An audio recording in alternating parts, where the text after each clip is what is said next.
Hello everyone, and today I'll be teaching you how to split screen with the new iOS 26 update. So the first thing you'll have to do is of course turn it on. So you go into settings, you scroll all the way down to multitasking, and you then click on windowed apps.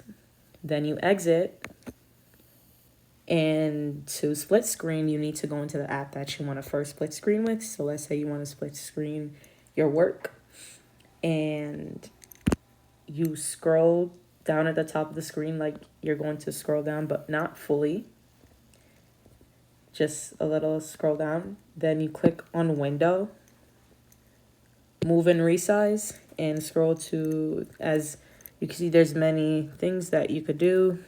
You'd want to go to arrange, then click on left and right, or right and left, but I want it on the left side since I'll be writing on this side.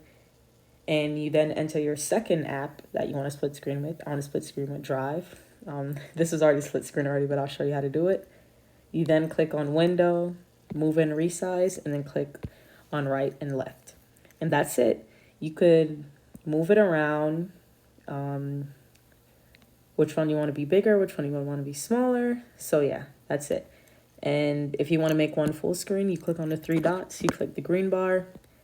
If you want to come out, click on the yellow bar. And if you want to X out, just click on the red bar.